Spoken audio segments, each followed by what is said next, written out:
పత్రం చూద్దామండి. అలాగే కావేరి హైదరాబాద్ నుంచి రాస్తున్నారు. సూతకం ఉన్నవారు అంత్య పుష్కరాలకు వెళ్ళవచ్చునా తెలియచేయగలరు అంటూ రాస్తున్నారు.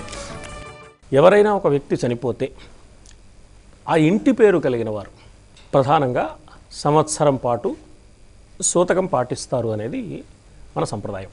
ఆ ఇంటి పేరు కలిగిన వారిలో కూడా కర్మ చేసిన వారు ఉంటారు. అంటే చనిపోయిన వ్యక్తికి సంబంధించిన కుమారులు ఎవరైతే ఆ పితృకర్మ చేశారో అంత్యక్రియల్లో పాల్గొని ఆ 12 రోజుల పాటు మరణించిన వ్యక్తికి సంబంధించిన క్రియాకలాపాలు కర్మకాండ నిర్వహించారో వారికి ప్రధానంగా సంవత్సర కాలం పాటు పుష్కర విధులు చేసే అవకాశం లేదు.